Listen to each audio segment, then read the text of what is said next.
ایک مجلس تھی، مولانا یوسف صاحب رحمۃ اللہ علیہ اور سارے حضرات بیٹھے ہوئے تھے، حاجی بشیر صاحب، مولانا احسان صاحب کے والد صاحب، انہوں نے مولانا یوسف صاحب سے کہا کہ یہ عبدالوہاب جو ہے نوجوانوں کو وظیفے بتلاتا رہتا ہے، تو اس کو کسی کی طرف سے اجازت ہے؟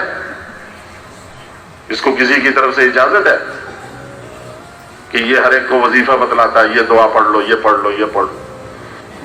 تو مولانا یوسف صاحب رحمۃ اللہ علیہ نے فرمایا میری طرف سے اجازت ہے۔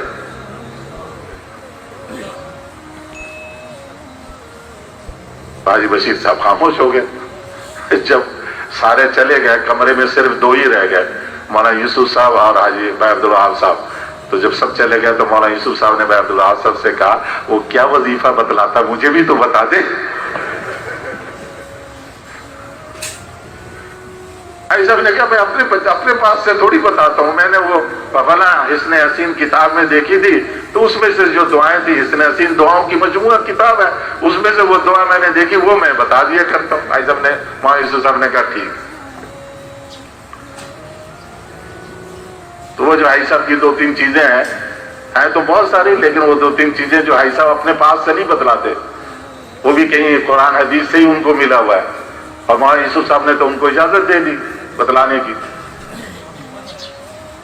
انہوں نے مجھے کہا کہ بھئی بتا دیا کرو، اور فرماتے تھے بہت آسان نسخہ ہے، بھئی صبح 3 دفعہ قل هو اللہ احد پڑھ لو، قل اعوذ برب الفلق پڑھ لو، قل اعوذ برب الناس پڑھ لو۔ حدیث پاک میں آتا ہے سورہ اخلاص، سورہ فلق، سورہ ناس بسم اللہ کے ساتھ 3 دفعہ صبح پڑھ لو، 3 دفعہ شام پڑھ لو، یکفیک من کل شیء، ہر چیز کی کفایت کرے۔ کسی صاحب نے کہا وہاں مدینہ منورہ میں ہم گئے تو وہاں کے بہت پرانے ساتھی جو ہے عبدالشکور بخاری صاحب فراش تھے، تو حاجی صاحب عیادت کے لیے گئے تو کہنے لگے کہ حاجی صاحب نے ان سے کہا کہ تم زمزم پیا کرو۔ دیکھو میں زمزم پیتا رہا اور اب میں ویل چیئر کے بغیر ایسی سیڑھی چڑھ کر آ گیا تمہارے، کہ ماء زمزم لما شرب والا حدیث میں آیا کہ زمزم جس مقصد کے لیے پیا جاتا ہے وہ مقصد پورا ہو جاتا ہے۔ تو وہ صاحب حاجی صاحب نے فرمایا کہ یہ عبدالشکور بخاری وہ آدمی ہے جس نے مدینے میں سب سے پہلا شخص کے اثر سے عشاء وقت دینا شروع کیا۔ حالانکہ وہ تاجروں کا بڑا تاجر وہ، اور تاجروں کا سب سے مشغول وقت وہ ہوتا ہے، وہ وقت اس نے مسجد کو دینا شروع کیا۔ جب ہم نے ترغیب دی کہ بھئی اثر سے وقت دینا شروع کرو، تو پہلا آدمی مدینہ منورہ میں یہ ایسے کام کیا آدمی بہت۔ تو وہ فوراً بولے کہ جی یقین کہاں سے لاؤں؟ حاجی صاحب نے کہا تم سب سے پہلے یقین کے لیے پیو، کہ اللہ مجھے میں یقین کے لیے پیتا ہوں، ماء زمزم لما شرب والا۔ تو جو کہتے ہیں نا کہ جی یقین کہاں سے لاؤں،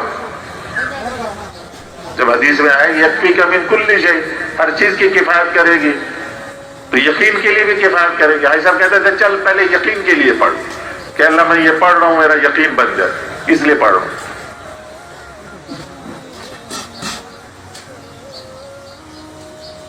اور جتنے گھروں کے مسئلے مسائل ہیں، ان سارے گھروں میں، جتنے ہمارے گھروں میں تبلیغی غیر تبلیغی، اہل علم غیر اہل علم، دنیا دار دیندار، گھروں کے جھگڑے کی بنیادی وجہ کیا ہے کہ ہم گھروں میں اس مسنون طریقے سے نہیں داخل ہوتے، مسنون طریقے سے گھر میں نہیں داخل ہوتے۔ جس گھر میں بغیر سلام بغیر بسم اللہ کے آدمی داخل ہوتا ہے، ایک شیطان دوسرے سے کہتا آجا آجا، اس گھر میں کھانا بھی ملے گا ٹھکانا بھی ملے گا۔ تو ہر آدمی دو شیطان کو اپنے ساتھ لے کے اندر داخل ہوتا ہے۔ پھر کہتے ہیں جی بچے لڑتے بہت ہیں، لڑتے تو لڑیں گے، جب اپنے ساتھ دو شیطان اندر لے کر آئے تو لڑیں گے نہیں تو اور کیا کریں گے۔ اس لیے گھروں میں عورتوں کو نگرانی، حاجی صاحب رحمۃ اللہ علیہ فرمایا حدیث پاک میں ہے کہ جو سلام کر کے گھر میں داخل ہوتا ہے تو اللہ تعالیٰ اس کے لیے وافر رزق کا فیصلہ کر دیتا ہے۔ اور ایک حدیث میں ہے کہ حضور نے فرمایا کہ گھر میں کوئی نہ ہو تو بھی سلام کرو، اونچی آواز سے سلام کرو، اگر گھر میں کوئی نہیں ہے تو فرشتہ تمہارا سلام مجھے پہنچاتا ہے۔ اور اگر کوئی مقروض ہے جتنا بھی قرضہ ہے، گھر میں داخل ہوتے ہوئے سلام کرے، درود شریف پڑھ لے، کوئی سا بھی چھوٹا سا صلی اللہ علیہ وسلم، یہ بھی درود ہے، اور بسم اللہ پڑھے اور سورہ اخلاص پڑھے، حدیث کی کتابوں میں موجود ہے۔ وہ کہتے ہیں ضعیف حدیث ہے بعض، لیکن علماء کہتے ہیں کہ اس موقع پہ اس کے عمل کرنے میں کوئی معنی نہیں، اگر ضعیف ہے تو بھی اس سے کوئی مسئلہ ثابت نہیں کر رہے، اور جب لوگوں کو فائدہ ہو رہا تو پھر یہ کیا کہنا کہ ضعیف ہے اس لیے چھوڑ دو۔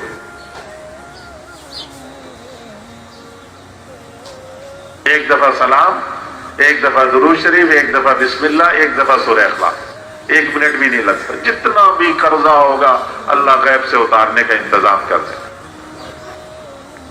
جب جب گھر میں داخل ہو، گھر کے لڑائی جھگڑے فساد سے بھی پاک ہو گئے، اور اللہ پاک کی طرف سے رزق کا بھی بندوبست ہو گیا، اور قرضے بھی اتر گئے، اور کیا چاہیے۔ اور ایک درود شریف بھائی صاحب فرماتے تھے صلی اللہ علیہ سیدنا محمد وآلہ وسلم، مخدوم حازم شندی رحمۃ اللہ علیہ کی کتاب ہے ذریعۃ الوصول، اس میں ہے یہ درود شریف۔ فرماتے تھے جو 500 دفعہ اس درود شریف کو پڑھ لے گا، دنیا آخرت میں اللہ کے سوا کسی کا محتاج نہیں ہوگا۔ اب جب فارغ ہو گئے تو اب کام کیا کرنا ہے؟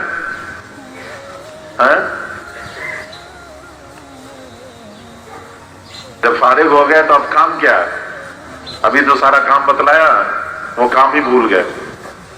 بھائی صبح سے شام تک اللہ کی طرف لوگوں کو بلائیں گے، بس باقی کام کا انتظام تو اللہ نے کر دیا۔ 10 20 25 منٹ کے لیے، گھنٹے کے لیے کوئی دنیاوی کاروبار بھی کر لیں گے تاکہ کسی کو موقع نہ ملے کہنے کا، جو عائشہ فرماتے تھے۔ باقی جب جو ضرورت ہوئی اس کے لیے عمل کر لیا۔ مولانا انعام صاحب رحمۃ اللہ علیہ سے پوچھا حاجی صاحب نے کہ ذکر سے مقصود کیا ہے؟ مولانا انعام صاحب نے فرمایا صبح سے لے کر شام تک اور شام سے لے کر صبح تک موقع موقع کی جتنی مسنون دعائیں ہیں یہ سب ذکر کا حصہ ہے۔ ہم نے ذکر سمجھا کہ صرف 3 تسبیح پڑھ لو، صبح 3 تسبیح شام، نہیں، قرآن پاک کی تلاوت روزانہ پابندی کے ساتھ، اور صبح شام کی تسبیحات، اور صبح اٹھنے سے لے کر رات سونے تک، اور رات سونے سے لے کر صبح اٹھنے تک جو جو موقع موقع کی مسنون دعائیں حضور صلی اللہ علیہ وسلم سے ثابت ہیں، یہ سب ذکر کا حصہ ہے۔ اور یہ ساری مسنون دعائیں حصن حسین ہے، محفوظ، یہ جو موجودہ حالات ہیں، بیماریاں ہیں، وبائیں ہیں اور شکلیں ہیں، جو فسادات ہیں، ان سب سے بچاؤ کا بہترین حفاظتی قلعہ حضور صلی اللہ علیہ وسلم کی بتلائی مسنون دعائیں۔